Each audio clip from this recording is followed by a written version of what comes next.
From the Nasrec Expo Center in Johannesburg, where, of course, the ANC is holding its 6th policy conference. This, of course, will also pave the way for its 55th National Elective Conference taking place in December. I do have with me once again the NEC member, Ronald Lamola, who joins me once again.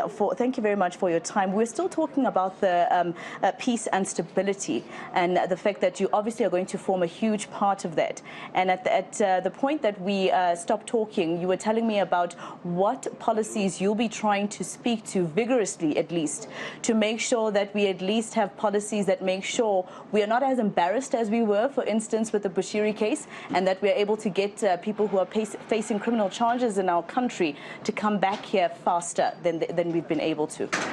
Yeah, obviously is to strengthen all the law enforcement agencies, policies that must speak to that, including the UN conventions that relates to corruption and all that, but also to strengthen our capability to fight organized crime inside the country, illegal mining, immigration issues, all issues that affect society, but also to say how do we equip this law enforcement agency to be at the same level of sophistry as the organized crime that we see, including issues of cybercrime, and all those issues is what is in the agenda for discussion by the Peace and Stability Subcommittee. So these are issues that are at the hearts and minds of all South Africans so that they feel safe in whatever place they are. Let's talk about legislature and governance for a little bit, if you could just indulge me, Mr. Lamola. Obviously, we've seen the Russia-Ukraine conflict that's been happening, and of course, you obviously had to mention it quite a bit in your policy documents that came out for this particular conference. So will that also be a huge contention point? Yeah, it will be an issue for discussion. There is no holy cow. Everything will be discussed, and obviously in terms of the context of how does it affect our country, obviously the petrol price, and from our perspective as the peace and stability is the issue of energy security, which also affect each and every household, issues of petrol consumption, the price and all that. And for us, as you will have heard from the speech of the party, Comrade Soli, that for us as peace and stability, when there is, for example, load shedding, it's a period where there is a lot of crime committed during that period. So we view it from a security perspective. How do we respond to these challenges? And all these issues are indeed part of the discussion. And obviously the issues you are raising of extraditions, which we have briefed the nation on, are also issues that we have to strengthen and modernize our extradition treaties, extradition laws, because our Extradition Act is still an old act, but I do believe that it has got enough mechanisms to enable us to bring everyone who is outside the Republic who is supposed to face justice, like the guys you have mentioned, Mr. Shipolo Rogama, which we are in engagement with our authorities in Malawi, and the matter is in court, and we are awaiting for the outcome of a court judgment on the 5th of August, which I think will further strengthen our processes on the extradition. Even in the UAE, we have delivered the papers for the extradition of the two Gupta brothers, and we believe we're on course to enable ourselves to respond to this, so that there must be accountability for anyone who is facing justice in our country. It does not matter where they are. I just want to pick your brain, Mr. Lamola, just a little bit in terms of that Russia-Ukraine part of our conversation that I brought up. It looks to me in your policy documents, and you can correct me if I'm wrong, the tone that is used here is as if the ANC is siding with Russia. And as South Africa, we obviously abstained quite a couple of times at a UN level to vote whether it's to sanction Russia or not to sanction Russia. We abstained as a country. So obviously on a government level, you abstained. But it seems on a party level, you support Russia because you use words such as the Russian Federation is fighting to ensure that it does not fall victim to the US diktat.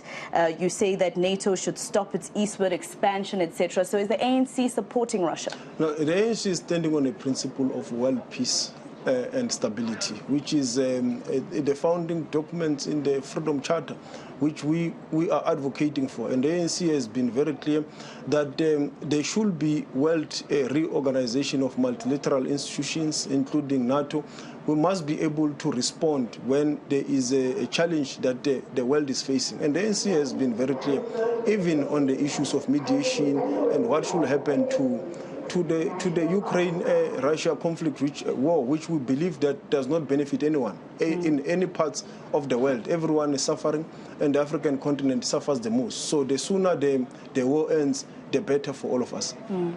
You were once a young person who was shouting from the sidelines for the ANC to allow young people, more young people, into the NEC, but also into ministerial positions, etc. And you've been given that opportunity so far. But you're just one of the few. And the president touched on the fact that he, the party needs to be more youthful, at least to reach a 50% quota, etc. When you sit in the ranks of the NEC fighting for that, obviously, I assume that you'd still be fighting for that to happen within the NEC and the ANC as a whole. Do you think it's going in that direction, or is this just talk? Every time it's conference, we hear the same thing. Yeah, I did not only raise it in the sideline. I raise it even now. Whatever opportunity I have internally and externally, that there is a need for generational mix in the ANC. At the height of reform where we are now, we do need to identify young comrades and young people in the country to participate in mainstream economic, social, including governance issues at the mainstream of the country's leadership, so that we are able to give them experience in life and to understand it in real action. And that experience will stand the country in good stead. And I do think that the call that the president has made should be welcomed by all of us, even in the ANC.